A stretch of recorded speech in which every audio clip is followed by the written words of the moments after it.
रिया बचपन से ही बहुत जिद्दी थी, बिन माँ की बच्ची थी, इसलिए सब लोग उसे संभालते थे। दादी की तो लाडली थी। उसके पापा सचिन की दूसरी शादी करने का प्रयास चालू थे, पर यह 7 साल की बच्ची कुछ ना कुछ करके पापा का रिश्ता जुड़ने नहीं देती थी। उसकी दोनों नानी और दादी उसे समझा समझा कर थक गई। बेटा, सभी सौतेली माँ बुरी नहीं होती और हम हैं ना, तुम्हें अगर तकलीफ दी तो हम उस पर चिल्लाएंगे, डांटेंगे। लेकिन उसके मन में बार बार डर आ रहा था कि सौतेली माँ मुझे तकलीफ देगी। पापा भी उसका ही सुनेंगे और उसकी माँ की आखिरी याद, मतलब उनका मंगलसूत्र भी उस सौतेली माँ को दे देंगे, ऐसे उसे लगता था। सभी को टेंशन हो रही थी कि उसे कैसे समझाए। उसकी माँ, मतलब सुनीता, एक एक्सीडेंट में 2 साल पहले इस दुनिया से चली गई। तब से लेकर अब तक उस बच्ची को सभी संभालते थे, पर उसकी यह जिद जरा ज़्यादा ही थी। कैसे बताए अभी इसे। उसकी दादी ने उनकी ही मौसेरा भाई की लड़की पसंद कर ली थी। उसकी भी शादी होकर तलाक हो गया था और उसे एक लड़का भी था, पर यह बच्ची सुनने को तैयार नहीं थी। वह लड़का है, मतलब उससे ही सब प्यार करेंगे, मुझसे नहीं। ऐसा मन में वहम बिठाए वो इस शादी को नहीं होने देगी, ऐसी जिद पकड़कर बैठ गई थी। उसके जिद के आगे सचिन भी नहीं बोल सका। दोनों दादी और नानी काफ़ी चिंतित हो गई। बाद में सुनीता की माँ ने समस्या का समाधान निकाला। सुनीता की एक दोस्त माया, जिसकी उम्र हो चुकी थी, इसलिए उसकी शादी तय नहीं हो रही थी। उसके घर जाकर नानी ने सब हकीकत बताई। वह सब सुनने और समझने के बाद भी माया शादी के लिए तैयार हो गई।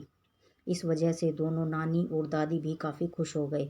अब सचिन का क्या कहना है, उसकी उसकी उनको चिंता हो रही थी।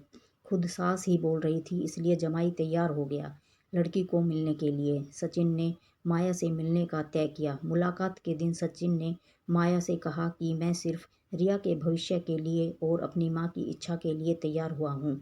मेरी तरफ से बाकी कोई भी उम्मीद मत करो। यह सुनते ही बहुत बुरा लगा माया को, पर माया तैयार हो गई और शादी भी हो गई। उसके घर की परिस्थिति इतनी अच्छी नहीं थी, इस वजह से उसके माँ बाप ने माया को कोई भी जेवर नहीं दिए और रिया ने अपनी माँ का मंगलसूत्र भी नहीं देने दिया। बाद में सुनीता की माँ ने माया की माँ बनकर सब कुछ किया। रिया माया को बहुत परेशान करती थी। ओ सौतेली माँ, ऐसे ही पुकारा करती थी उसे। माया थोड़ा सा डांटती या उसे समझाने का प्रयास करती, तब जानबूझकर झूठ मूठ कर रोने लगती थी। माया 2 महीने में ही पूरी तरह हताश हो गई थी। दोनों दादी और नानी को पहले से ही सब कुछ पता था। इस वजह से माया को वह कुछ नहीं बोलती थी। वह उल्टा उसे बोलती थी कि मारोगी तो भी चलेगा, पर सचिन को यह सब सहन नहीं होता था।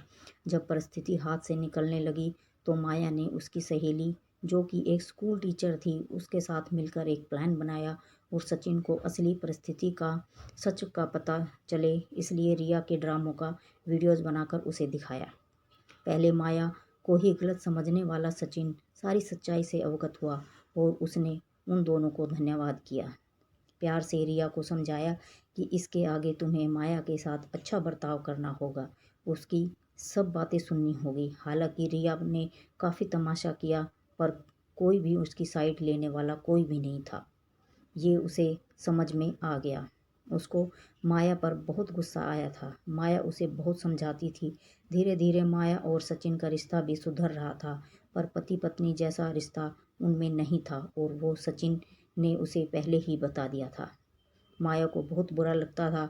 उसने अपनी इच्छाएं अपने मन में ही दबा दी। रिया को उसने सौतेलापन कभी भी नहीं दिखाया, पर रिया मात्र उसके साथ झगड़ा ही करती थी। धीरे धीरे रिया बड़ी होती गई। सचिन हमेशा काम के लिए बाहर रहता था। माया रिया के लिए हमेशा तत्पर रहती थी। उसने रिया को बहुत प्यार से समझाने की कोशिश की, पर माया को हमेशा असफलता मिली। उसमें सचिन की माँ हमेशा बीमार रहती थी, उनकी वह देखभाल करती थी। उन्होंने एक बार माया को बुलाकर बताया, मुझे बहुत चिंता होती थी इस रिया की, पर अब नहीं होती। तुम हो ना, अभी मेरा कुछ भी हो जाए चलेगा, पर तुम्हारे लिए मुझे बहुत बुरा लगता है। जिस बच्ची के लिए तुम इतना करती हो, उसकी उसे कीमत ही नहीं है।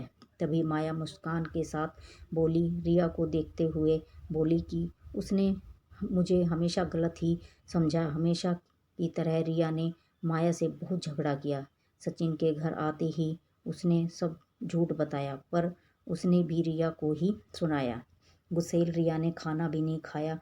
माया ने भी खाना नहीं खाया। रिया को समझाने के लिए गई तो माया ने कहा, मुझे तुम्हारी माँ की जगह नहीं चाहिए। उसकी आखिरी निशानी मतलब उनका मंगलसूत्र भी नहीं चाहिए। मुझे सिर्फ तुम माँ बोलकर पुकार लो। मेरे लिए इससे बड़ा कोई पुरस्कार नहीं होगा। जिस दिन तुम ऐसा करोगी उस दिन मुझे ममता का गहना मिल जाएगा। वही मेरा खरा पहला गहना होगा। पर रिया सुनेगी तब ना। जैसा था वैसा ही सब चालू रहा। कई दिनों बाद दादी की तबीयत बिगड़ने लगी। उन्होंने सचिन को बुलाया और कहा, माया बहुत अच्छी लड़की है। वह कभी भी भेदभाव नहीं करेगी। तुम उसको अपनी पत्नी की तरह स्वीकार कर लो। उसकी भी कोई उम्मीद होगी तुमसे, वह पूरा करो। ये आखिरी शब्द बोलकर दादी चल बसी। सचिन को माँ के वह शब्द कान में गूंज रहे थे। महीना हो गया था, तब भी वही शब्दों का विचार करके गैलरी में शांत बैठा था। उतने में माया ने खाना खाने के लिए आ रहे हैं ना, ऐसा बोलकर बुलाने आई। सचिन का सब्र का बांध टूट गया। वह माया के गोद में सर रखकर बहुत रोने लगा। आज 5 साल बाद उस पहली बार रिया को समझ आने के बाद वह भी जरा अच्छा बर्ताव करने लगी। अभी उसकी 12वीं की परीक्षा थी, इसलिए माया उसके टाइम टेबल सब ठीक से संभाल रही थी। कुछ कुल मिलाकर सब अच्छा चल रहा था। ऐसे में उनकी खुशियों को नज़र लग गई। सचिन का भी एक्सीडेंट हो गया और वह गुजर गया। अभी माया और रिया वह दोनों ही थी एक दूसरे के लिए। जो भी सेविंग थी उस पर घर चल रहा था। माया भी तो ग्रेजुएट नहीं थी, इस वजह से उसे नौकरी मिलने में दिक्कत आ रही थी। छोटी छोटी नौकरी करके वह घर खर्चा चला रही थी। सचिन की सब सेविंग उसने रिया के लिए रख दी थी। अब रिया को प्यार हो गया था सुशांत नाम के लड़के से। इस वजह से माया ने उनका प्रेम विवाह करने का सोचा। सब लोग अच्छे हैं, रिया भी खुश है रहेगी, ऐसा उसे विश्वास था। पर सुशांत की माँ खड़ूस थी। सचिन के जाने के बाद उनकी परिस्थिति भी अच्छी नहीं थी। रिया शादी के बाद ज़्यादा गहने नहीं लाई थी, इसलिए ससुराल वाले उसे तकलीफ दे रहे थे। उसकी सास की सहेलियाँ घर पर आई थी नई दुल्हन से मिलने। तब रिया की सौतेली माँ के बारे में बुरा भला बोल रही थी। सौतेली माँ है ना, इसलिए ऐसा जानबूझकर किया होगा। सब कुछ खुद के लिए रखा होगा और बेटी को लंका की पार्वती बनाकर सिर्फ मंगलसूत्र पहनाकर घर भेज दिया। और हंसने लगी। अभी उसका खुद पर का नियंत्रण टूट गया। मेरी माँ की आखिरी याद मतलब यह मंगलसूत्र है, जो मेरी इच्छा थी कि मैं ही इसे पहनूं। यह मंगलसूत्र मेरी माँ का आशीर्वाद का हाथ है और मेरी माया मान को बुरा भला बोलने का तुम्हें कोई भी हक नहीं है। आज वह है, इसलिए मैं हूँ। उन्होंने मुझे अच्छे संस्कार दिए हैं, डिसिप्लिन सिखाया, संयम और बड़ों का सम्मान।